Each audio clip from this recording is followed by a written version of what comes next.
What's going on, guys? Welcome to the UFC Fight Night Covington vs. Woodley preview show. I'm your host, Ryan Galloway. Joining me, as always, Jordan Ellis. And Jordan, we have an awesome card for us today. Probably one of the better ones we've had this year even, and especially over the last month or so.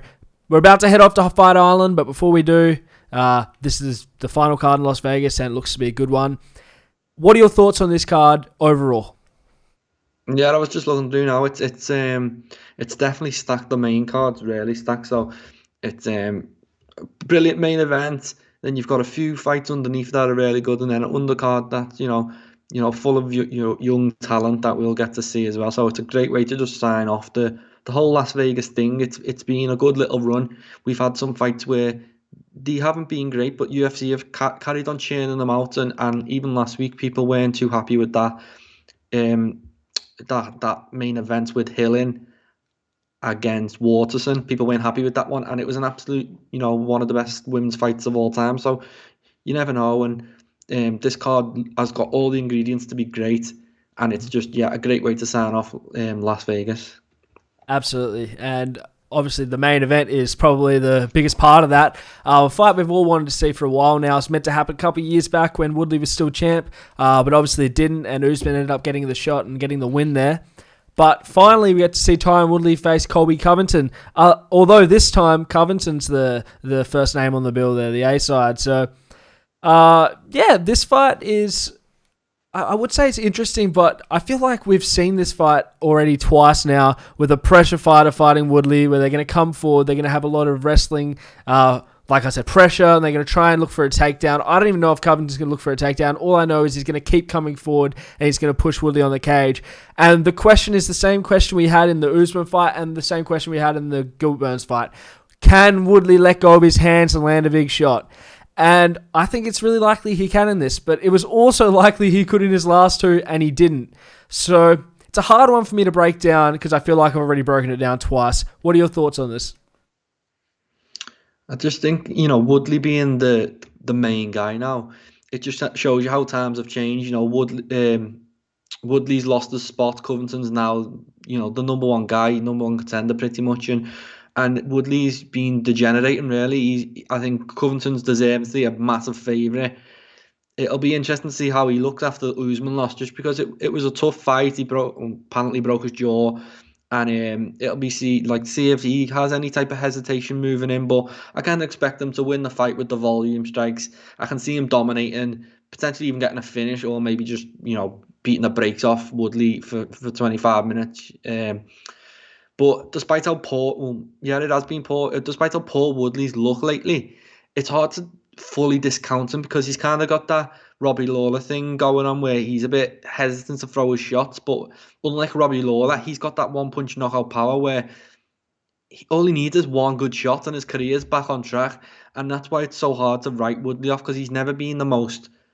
he's always been a bit gun-shy. And he's a bit more gun-shy now than he has been in past years.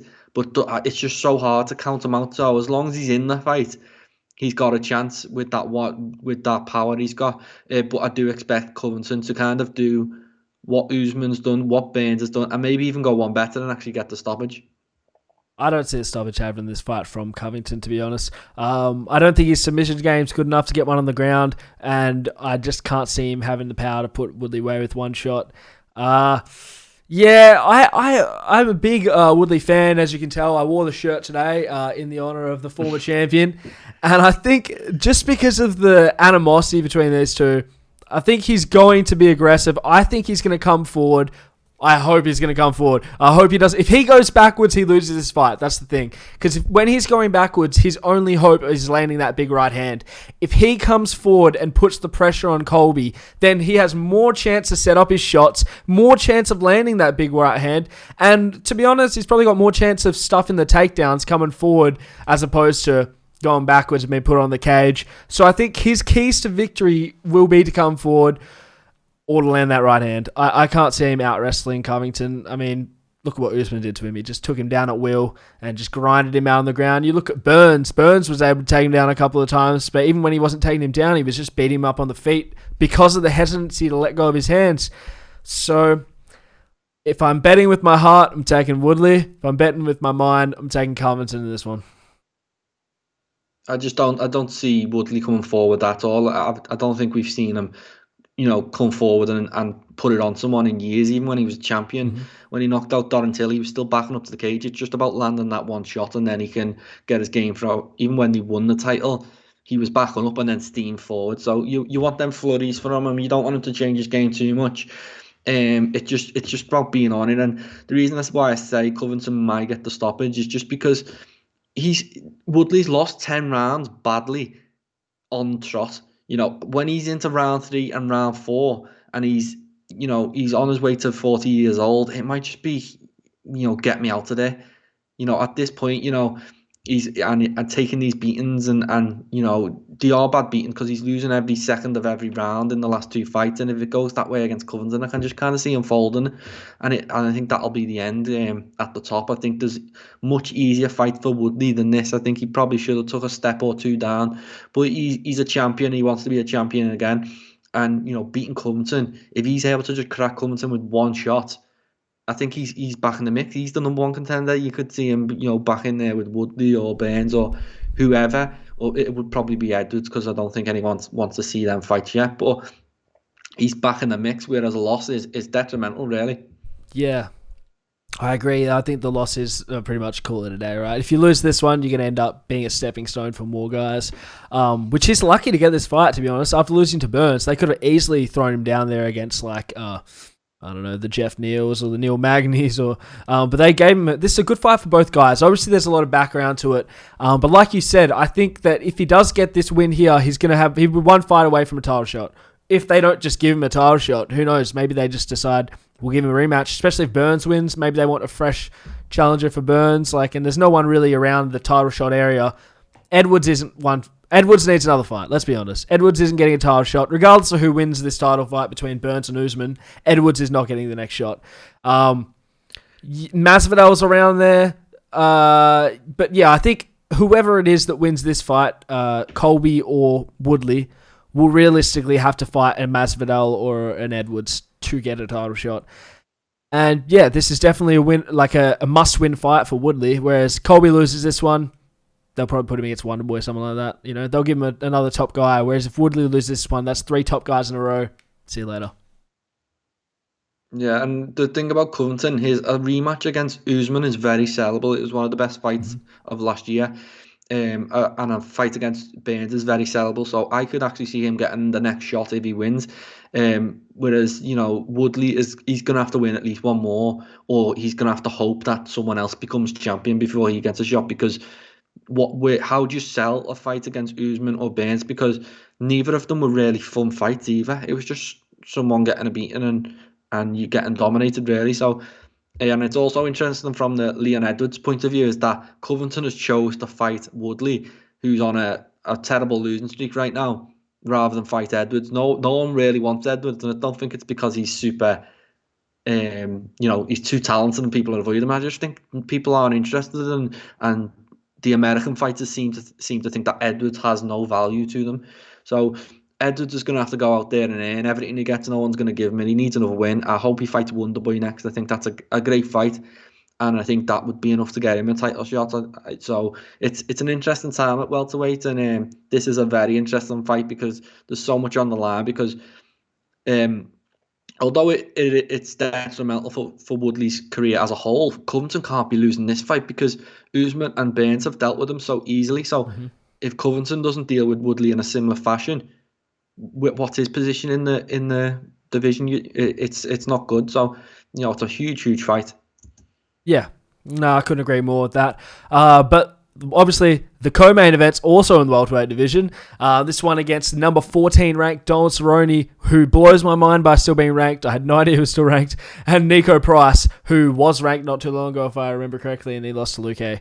But obviously, the winner of this is going to be probably number 15 slot in the division after this. If Cerrone wins, he'll probably stay 14, maybe go up a couple.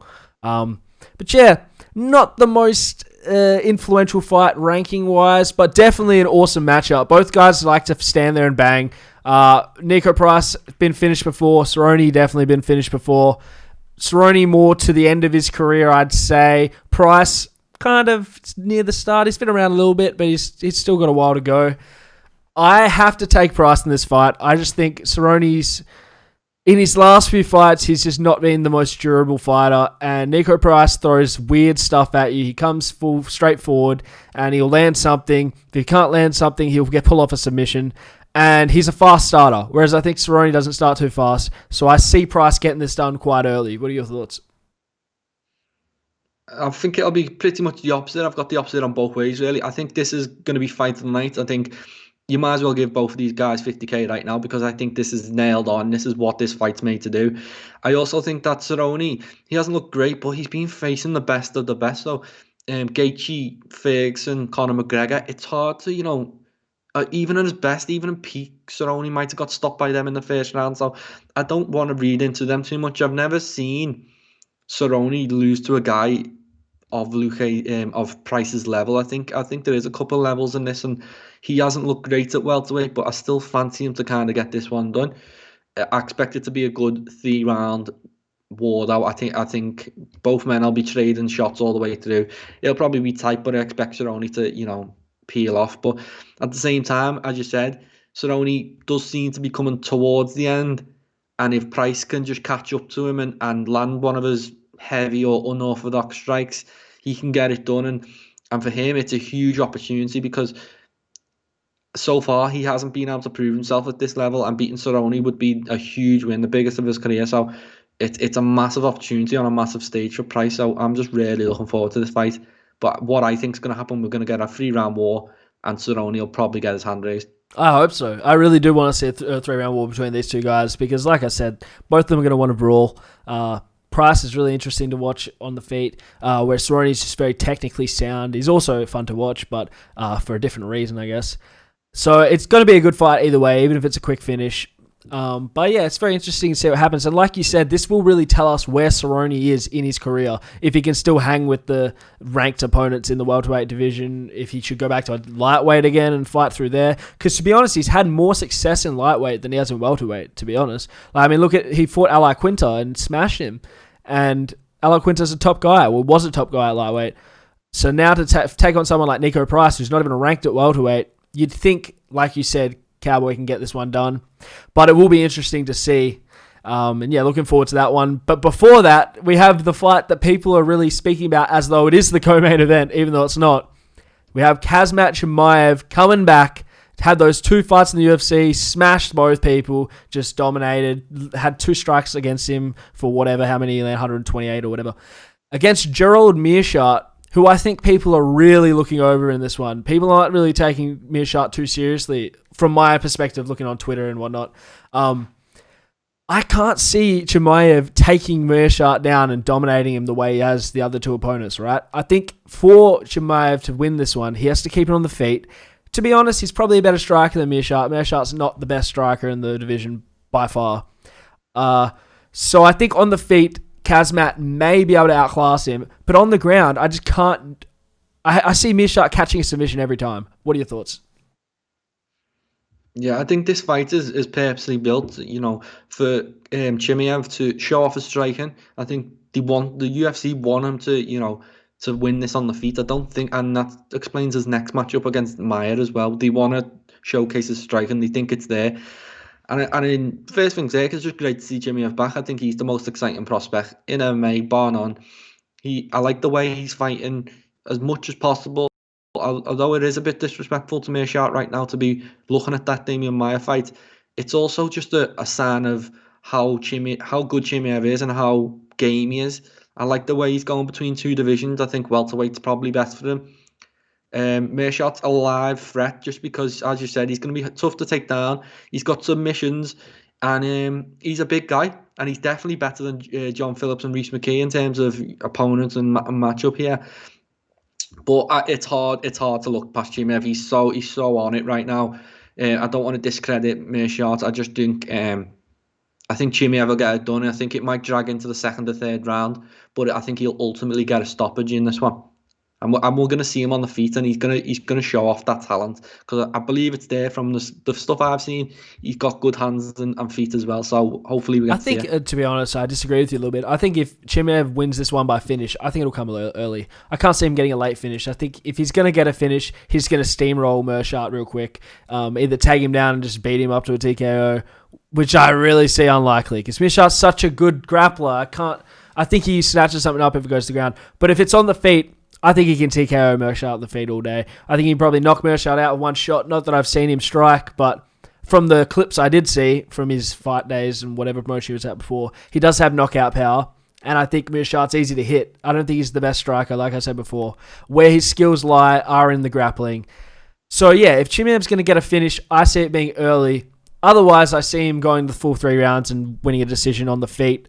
But if this goes to the ground, put money on that Meerschaert submission. That's where, if I don't know what it's paying, but if it's paying good money, that's where you should put it. Because the chances of him pulling off a submission if this fight goes to the ground are extremely high.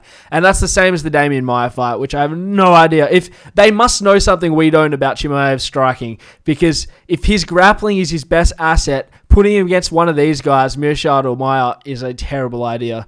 So, to be honest, final prediction, I'm taking Chimaev. I think he finishes on the feet or takes a decision.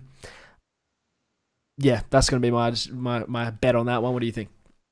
Yeah, I'm thinking the first round he's kind of going to be on the feet, looking quite flashy with the striking, and then ultimately in the second round he'll probably catch him with something clean, or maybe he just puts such a beat down on him that he falls to the floor. I think it's I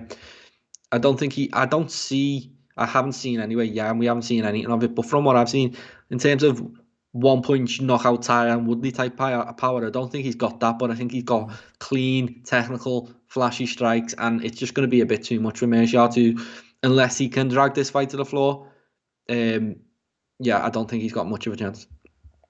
All right, well, we had the new shiny prospect, and now we got the little weathered one that everyone was hyped on about a year ago, and since then has fallen off a little bit. But we got Johnny Walker against Ryan Spann, which in my opinion is a fight Walker has to win. This is a fight he must win, otherwise no one's going to care about it. And that'll be Walker's career done for, like, as a big name in the UFC. And I think it's a great fight for him. I think it's definitely winnable for him. Spam's someone who's going to stay on the feet with you. He's going to strike with you. Spam's not the kind of guy that's going to smash you and knock you out. He can, but I see more likely Johnny Walker storming him, rushing him, and getting him out of there early with something weird like a flying knee or a spinning back fist or whatever. What are your thoughts on that fight? I think this is a perfect fight for Johnny Walker. I think it's made for him to come back and look great as Michael Pereira did the other day against Chimaev. I thought that was a perfect fight for him. This is a perfect fight for Walker. He's against Spann, who is on quite a run, so it'd be a good win to get. But I seen him against Sam Alvey last time out, and Sam Alvey has not been impressive at light heavyweight. He was on a 3-fight losing streak, and Ryan Spann really struggled in that one. And it just fills me with confidence for Johnny Walker that he's going to go out and just blitz this guy. He's probably going to pick up a bonus. Everyone's going to be talking about Johnny Walker again. I do see similarities between Walker and Michael Pereira, where I think that they're both Brazilian, they're both flashy, they've both got all this potential in the world, but they haven't quite, lived up to it yet, or there's been a few holes. But I think Walker's going to be a guy after this event a lot of people are going to be talking about again. And it's good to see he's away at SBG now. I spoke to him not long ago. He's working hard. He's doing all the right things. So it's just, getting back in that win column is so important. And as you say, if he loses this one, I don't know what you do. Johnny Walker he might even get cut if he loses this one, because what's next for him, I don't know. But I expect him to KO him quite quickly and look spectacular doing it. Hey, if he gets cut, they'll pick him up in Bellator, so I don't think he's got too much to worry about there. But yeah, I do think he's going to win this one. I think it will be something flashy. I don't see him as a top contender. I don't think he has the skill set to go with those like top 5 guys. But he's still a fun fighter. Like, he's one of those fighters like, when, what's that dude? Jiri Prochazka. When he came in the UFC, everyone's trying to match him with Walker. And that's ridiculous because he just beat Ozdemir. But if Walker can get a couple of wins together, I don't see why he couldn't make that fight. And that would definitely be a fun fight stylistically. Both guys unorthodox strikers with knockout power. So there's fun fights for him. Do I think he's going to fight for a championship? No. Can he beat Ryan Spann? Absolutely. We saw Spann against Sam Alvey. He didn't look great. I thought Alvey might have even won that fight. I don't think it was... Yeah, it was decision, right? Yeah, split. Yeah, I thought Alvey looked better than him in that fight, and I don't think Alvey's anywhere near a top contender right now. So Johnny Walker can win this fight, and yeah, we'll see what happens from there, because I can't really tell you what they'll do with him or what will happen with either guy, to be honest. Yeah, I think once he does get this win and he gets a huge KO, all it takes is for people forget them last two fights and he goes in against someone like Jiri, and people will be pretty game for that. He's still young as well. I don't want to write him off in terms of being a champion. He's got big goals in his mind. He's every time you speak to him, he says, "I want to be light heavyweight champion, then I'm going to go to heavyweight, and I'm going to be heavyweight champion." So he's got big goals, and he's training with the right people. He's been at SBG, he's been at with Farazi Zahabi. So there's no reason why you can't bring these areas on. I think he's about 27, 28. So I'm just, first things first, he's got to get a big win this weekend. He needs it so bad. So right now, I'm sure that's all he's focused on. Yeah. Well, we'll move on. Before that, we have the women's strawweight bout between Mackenzie Dern and Randa Marcos, which is essentially just a striker versus grappling matchup, right? Mackenzie Dern is a submission master. She's an expert at it. Dern, I think she's got a decent ground game, but she's not anywhere near as dangerous as Dern on the ground. So I think she's going to want to strike in this one. I think she's going to be the striker and trying to lead the dance. How do I see this one going? I think Dern takes it down and submits her. What do you reckon? I think this is a good fight. I think it's one of the closest fights on the card in terms of matchups. I really like Randa Marcos.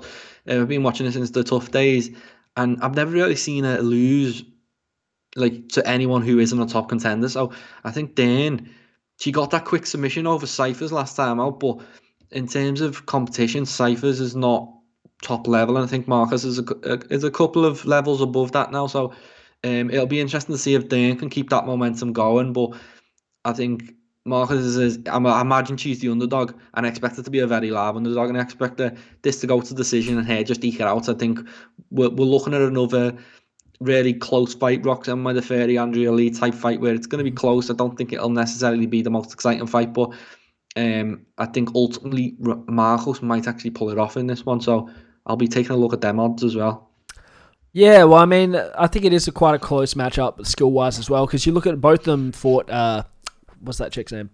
Amanda Ribas recently, and both of them went to a unanimous decision for Ribas. Obviously, they both lost.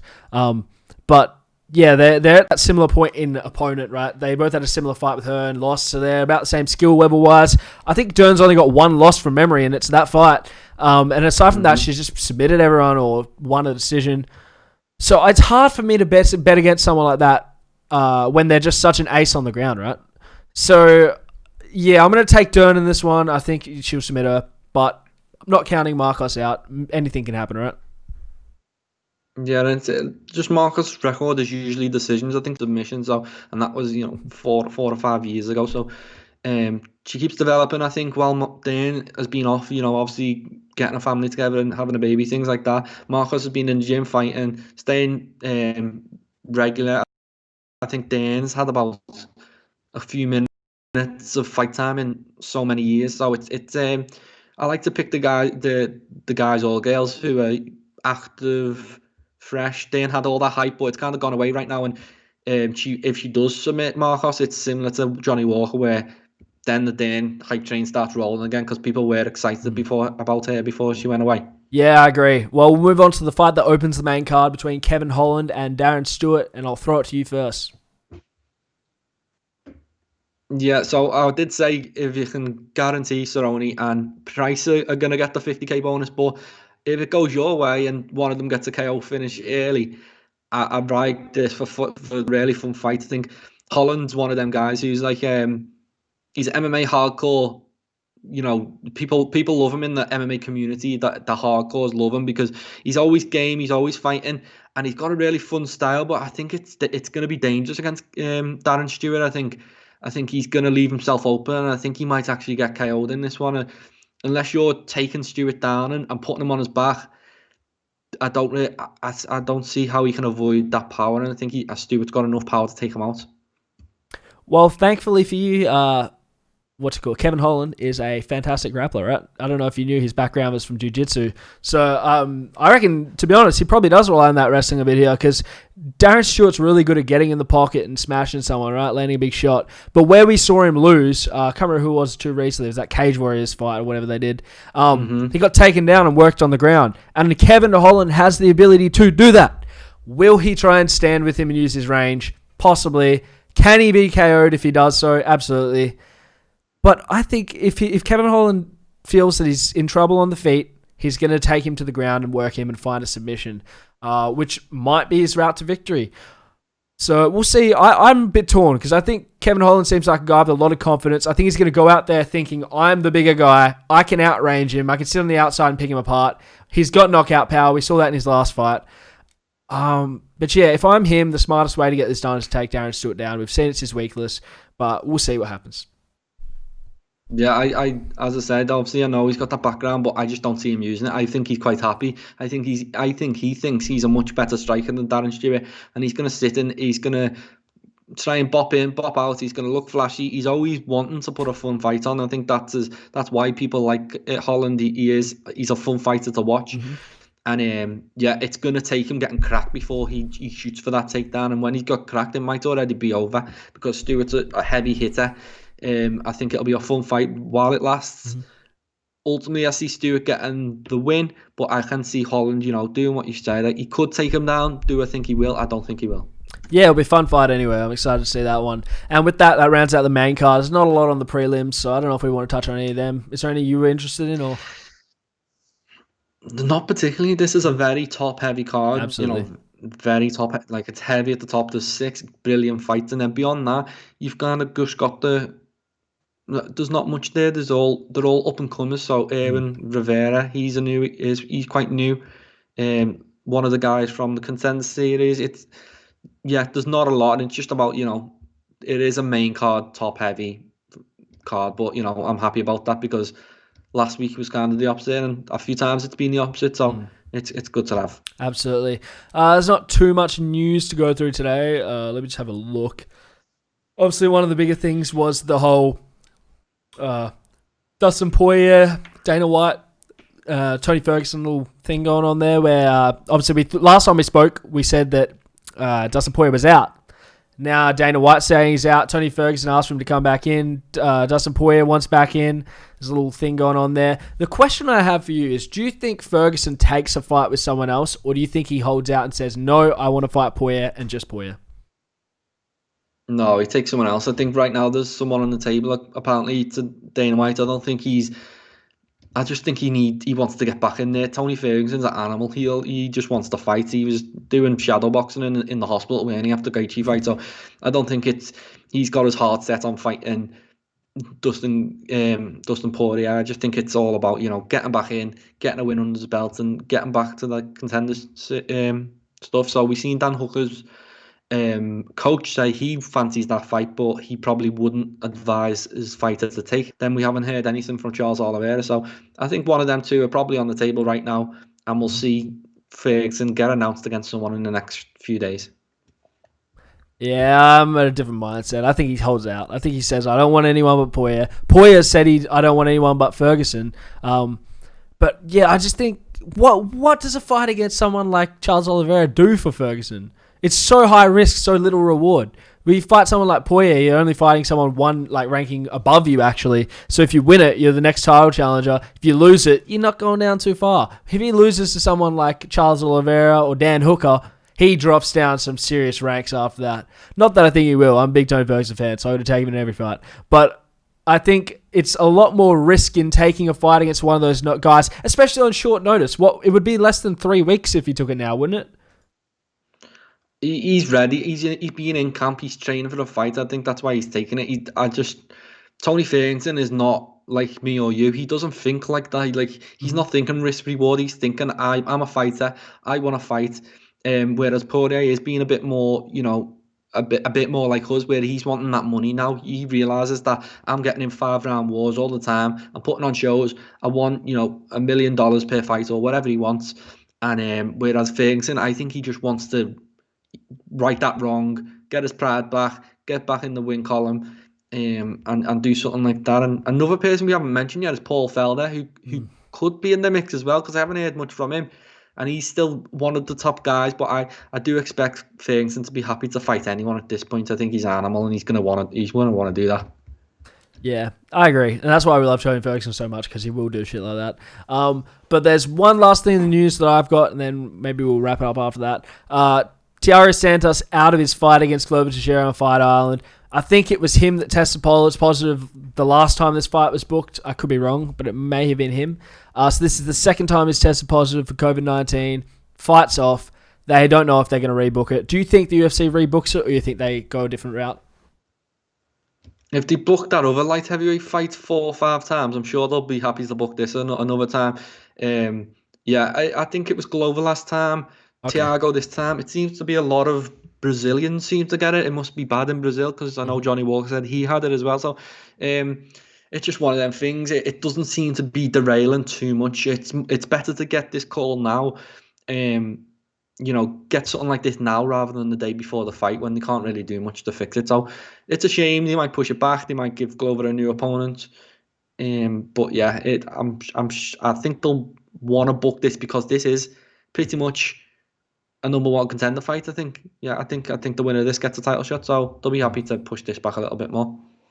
Yeah, and well, I hope to see it, because I'm a big fan of Thiago Santos as well, and I like Glover Teixeira, and I thought that was a good fight. I thought that was the fight that made the most sense as well, because who else you even got there? You got Jerry Prochazka weighing in the wings somewhere. Aside from that, I can't even think of... Rakic. Rakic is the other one. So maybe they... I don't know, maybe they do Teixeira Rakic or something, but otherwise there's not a lot out there. This is the fight that needs to happen, and then the winner will get the title shot, like you said. Unless one of them guys wants to step up on 3 weeks' notice and take that... Is it even 3 weeks? It might even be 2 weeks. A couple of weeks' notice and take that opportunity. Against Glover Teixeira? Yeah, it's not going to happen. So unless a top guy comes in, I don't think Glover's going to be interested. Because if Glover beats anyone other than Rakic or Prochazka, I don't think he's going to get a title shot. So he needs one of them 2 guys, really. Yeah, I agree. And hopefully we see something, because it's always fun watching Teixeira fight. But with that, I don't have any other news. Is there anything else you've got? We haven't spoke about the Conor McGregor stuff yet, have we? Yeah, we spoke about that on Monday. Is it rest? Yeah. We brought it up. Did we speak about it? We didn't speak about the Facebook post or nothing, though, if you want to talk about that. It's just interesting. He always seems to get himself into trouble, and then obviously he's denying it this time. So it's. I just didn't think we talked about it, but if we spoke about it, that's cool. Hopefully he's able to get all that stuff sorted out, and we can see him back in the cage, unretired from his semi-retirement or whatever's going on right now. So can't wait for that. His comments on Facebook were very concerning, very weird. It was originally the Twitter comments first that really sparked off the whole media circus going around it. But then it was the Facebook post put up. It's very weird of him to post, because it's like breaking his character almost. He's been like this silent figure, hasn't really... When he's had allegations like this in the past, he just hasn't really said anything, just let it go. Whereas with this one, he's really taken offense to it, and he's kind of privately, not publicly, but he's kind of speaking out and trying to share his defense, right? Which is odd. I don't know if that makes him more guilty or less guilty, so we'll see what happens. Yeah, well, that was a private Facebook post, so it's like that's the real him. I'm not even sure how much of control he has over these blue tick Twitters and things like that, but you can tell that's from him. Obviously, if these things keep popping up and he feels like the world's against him, that's the only way he can vent himself. So hopefully, his family around him and he's doing all right, and he gets the justice works its way out one way or the other. All right, well, that pretty much wraps up everything I had. So thanks for watching, guys, and we'll speak to you after the fights to break down all the action. Cheers.